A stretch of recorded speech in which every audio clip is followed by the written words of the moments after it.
누구나 직장을 잃을 수 있고 사업에 실패할 수 있습니다. 더구나 갑자기 질병을 앓게 되면 소득이 줄어들면서 빚을 지게 되고 결국 빚을 내 빚을 갚을 수밖에 없는 처지로 내몰리게 될 수밖에 없습니다.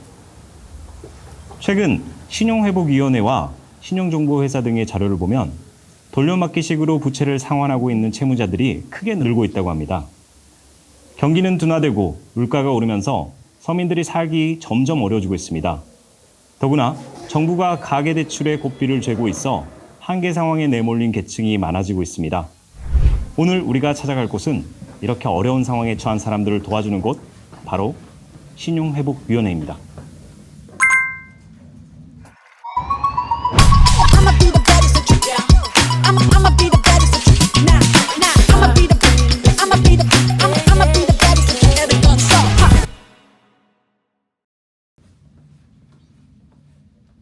우리가 유튜브나 블로그에 빚, 그러니까 부채도 이런 것들을 검색해 보면은 개인회생, 파산, 워크아웃 등이 많이 검색이 됩니다.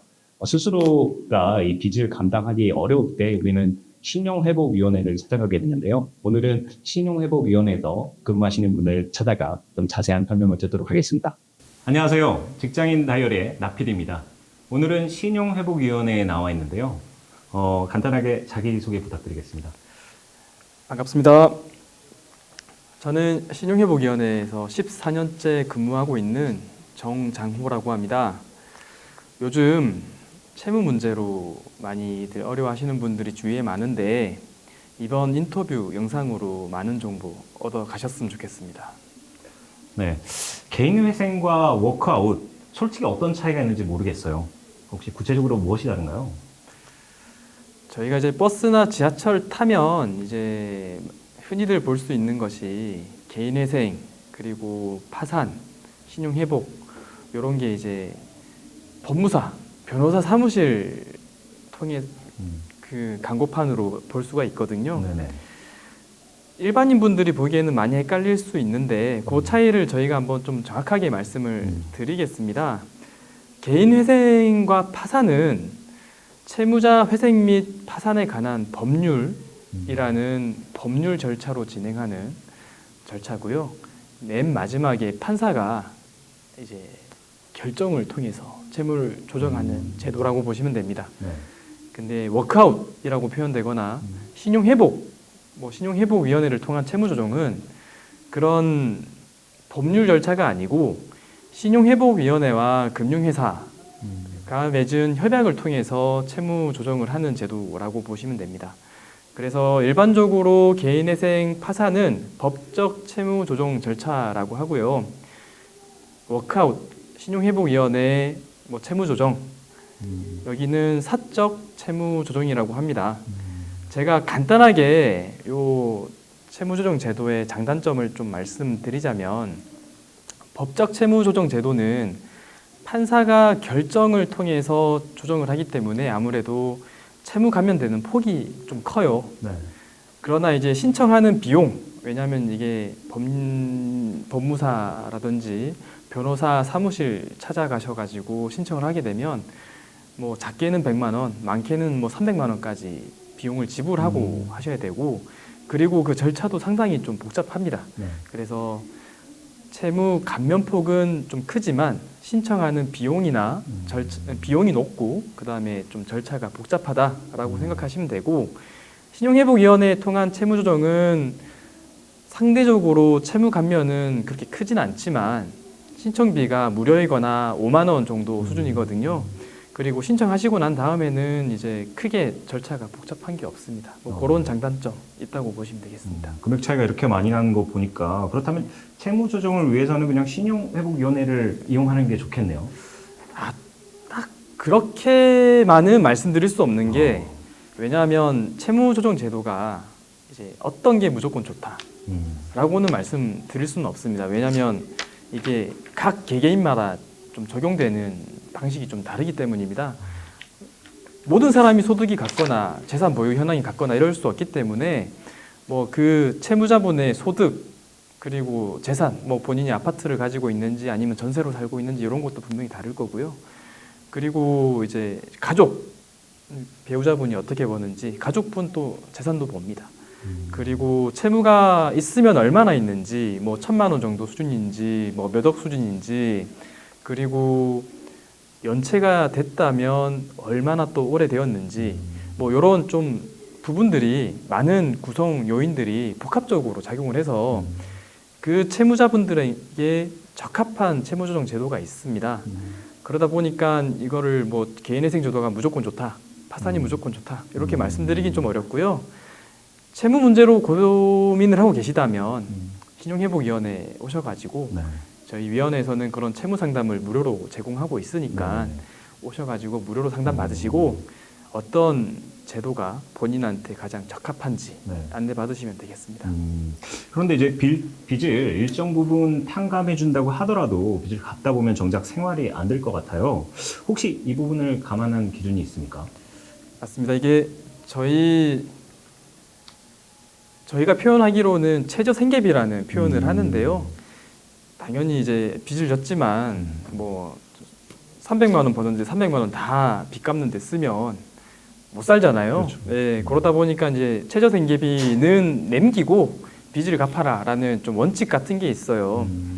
그래서 그거는 보건복지부에서 이제 매년 고시하는 기준이 있습니다. 뭐 중위 소득의 40에서 60%를 저희가 이제 최저생계비의 100%에서 150%라고 표현을 하는데요.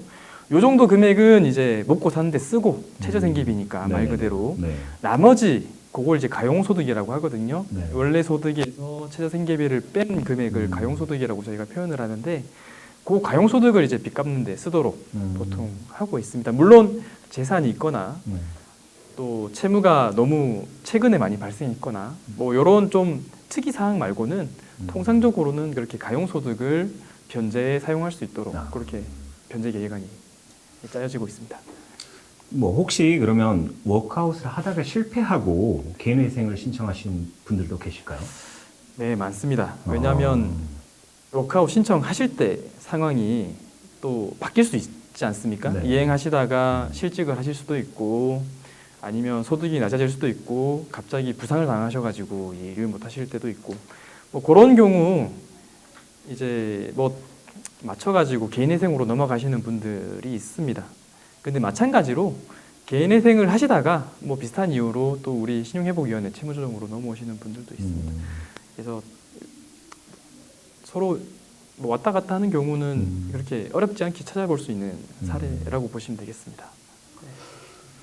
대학생들이나 그럼 대학을 졸업하고 직장을 못 구하시는 분들은 연체가 3개월 이상 계속적으로 지속되는 경우도 많을 것 같아요. 이런 분들을 위해 신용회복위원회에서 하고 있는 특별한 프로그램이 있다고 들었거든요. 네, 있습니다. 저희가 대학생 그리고 미취업 청년 분들을 위한 채무조정 프로그램이 특별히 마련되어 있고요. 뭐 핵심은 이제 이겁니다. 구직할 때까지 채무 변제를 좀 유예해주는 프로그램이라고 이제 생각하시면 될 것 같고, 왜냐하면 채무 연체가 되면 빚독촉이 이제 시작됩니다. 뭐 이제 빚독촉만 되면 좋은데 이제 사실 대학생이나 미취업 청년들은 구직 활동을 해야 되고 또 거기에 집중을 해야 되거든요. 근데 빚독촉이 너무 심하면 그런 활동마저도 못하고 이제 어떻게 보면 은둔, 도피 생활을 할 수밖에 없고, 그 중요한 때를 놓치면 원래는 정말 똑똑하고 좋은 대학에 있는 대학생들이 정말 좋은 대학에 좋은 직장에 취직해가지고 본인의 생산성을 높이고 소득도 많이 받아야 되는데, 그런 기간을 놓쳐가지고 은둔하고 도피하면 결국에는 이제 조금 단순 노무 일을 할 수밖에 없는 상황에 또 처할 수도 있기 때문에, 그런 상황을 최대한 좀 피할 수 있도록 신청을 하시게 되면 일단 빚독촉을 저희가 막아드리고요. 그 다음에 갚으실 수 있는 여건이 될 때까지 채무 변제도 좀 유예를 해드립니다. 뭐 그런 프로그램이 마련돼 있다고 보시면 됩니다. 어느 정도 기간까지 이게 가능한가요? 짧게는 6개월 정도도 가능하고요. 네네. 길게는 이제 3, 4년도 가능합니다. 이게 졸업할 때까지니까요. 네네. 예, 졸업할 때까지니까 네네. 특별히 이제 정해진 기간은 없는데 보통 2, 3년 정도는 네. 이해가 된다고 보시면 될 것 같습니다. 예. 뭐 이렇게 상담하시다 보면은 많은 사람들을 접하게 될 것 같아요. 직원 입장에서 어떤 점이 제일 어려우신가요? 아무래도 저희가 매일 상담하시는 고객분들이 좀 인생에서도 가장 좀 특수한 상황에 처해서 오시는 거잖아요. 네네. 잘 지내시다가 사업이 안 됐다든지 실직이라든지 아니면 갑자기 사고가 나가지고 병원비가 많이 나가지고 빚을 못 갚았다든지 이런 특수한 이벤트가 있어가지고 오시는 분들이고 그 이벤트 때문에 상당히 이제 위축돼 있으시고 자신감도 없고 뭐 그런 상황이세요. 그러다 보니 저희가 이제 한마디 한마디 하는 것도 상당히 신경 써서 말씀드려야 되고 그리고 우리는 또 신경 써서 말씀을 드렸지만은 또 이걸 또 예민하게 받아들이셔가지고 좀 화내시는 고객분들이 또 있고 그래서 뭐 그런 부분을 저희가 상당히 신경 써야 된다는 부분이 조금 어렵습니다. 직원분들이 이렇게 힘들게 일한 만큼 사실 월급도 조금 궁금하거든요. 홈페이지 채용 공고란 보니까 신입도 뽑고 경력도 나눠서 뽑으시더라고요. 혹시 취업 준비생을 위해서 회사의 급여나 복지제도 그리고 기업 문화 등에 대해서 좀 설명 부탁드리겠습니다. 네, 일단 신용회복위원회는 좋은 직장이라고 생각하고요. 급여는 요즘 이제 저희가 표현하기로는 이제 사기업과 공기업으로 나누잖아요. 네네네. 저희는 이제 공기업에 가깝기 때문에 사기업, 뭐 은행이나 증권사, 보험회사만큼은 저희가 못 받는 것 같아요, 상대적으로. 네. 그래도 이제 급여 뭐 먹고 살고 하기에는 부족함이 없고 뭐 이번에 신입으로 들어오신다고 하면 아마 4천 후반에서 5천 초반 정도는 수령을 하실 수 있을 것 같고요. 이제 나머지 이제 재직하시면서 수령하시는 금액은 뭐 이게 좀 케이스마다 좀 다르지 않겠습니까? 이게 승진하고 네네. 이런 기간이 다르니까 그렇죠. 좀 예. 그래서 좀 자세하게 밝히기도 조금 애매한 부분이 있는데 이미 밝히셨는데요. 적은 편이 아닌 것 같아요. 보니까. 그래서 어. 뭐 작습니다. 네.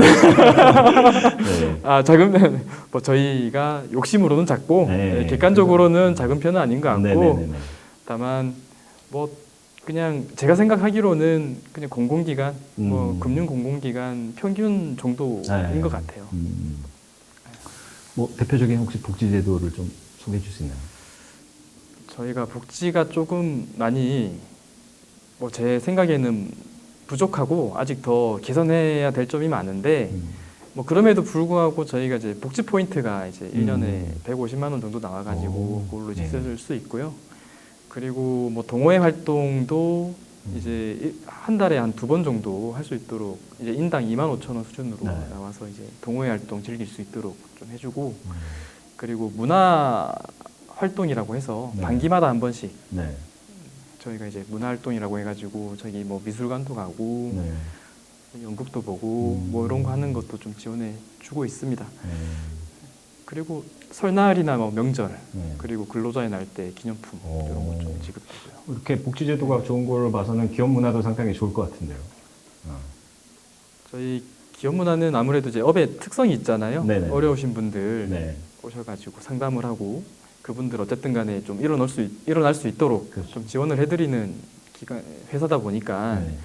아무래도 좀 직원분들이 다 좀 따뜻하고 좀 관대하고 그리고 이제 좀 다 같이 좀 화합하는 분위기를 좀 선호하는 것 같아요. 아무래도 네. 이제 뭐 경쟁이라든지 뭐 성과주의라든지 네네네.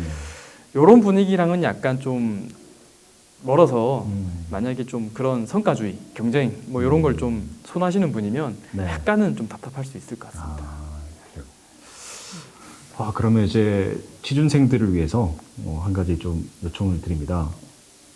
합격 노하우가 있다면 조금 구체적으로 선배로서 좀 말씀해 주실 수 있을까요? 제가 입사한 지 너무 오래돼가지고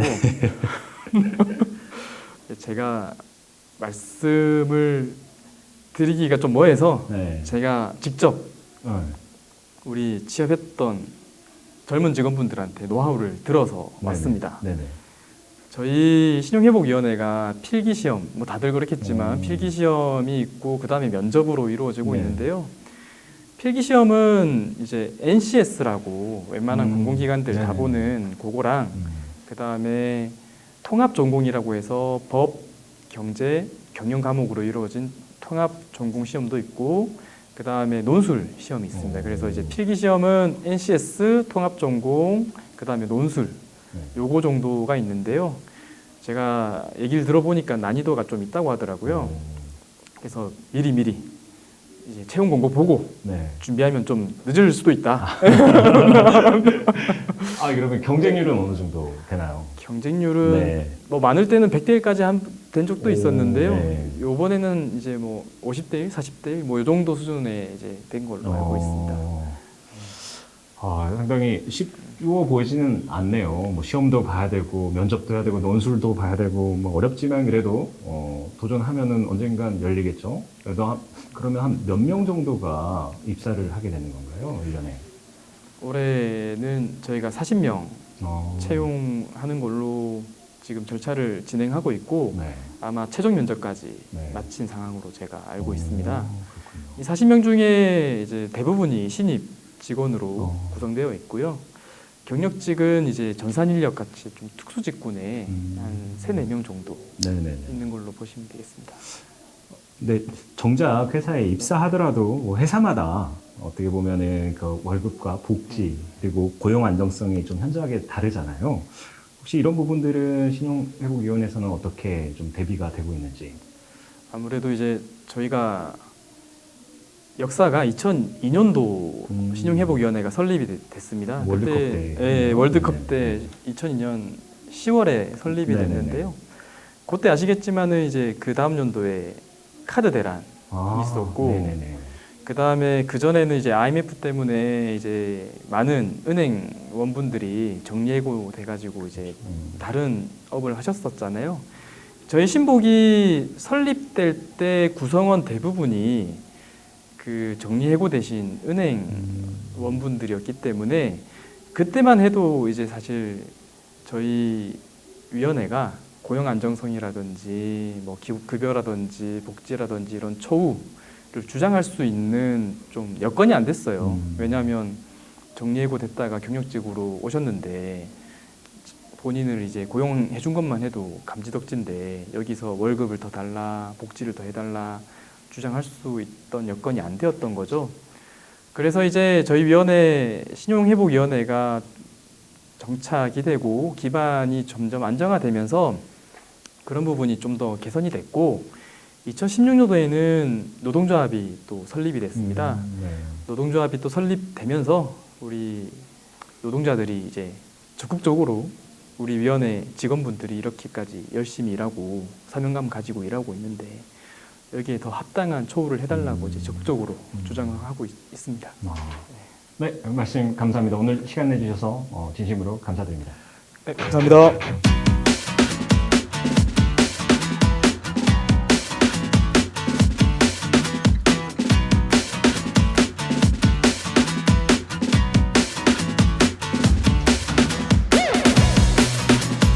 오늘은 신용회복위원회를 찾아 많은 정보를 접할 수가 있었습니다.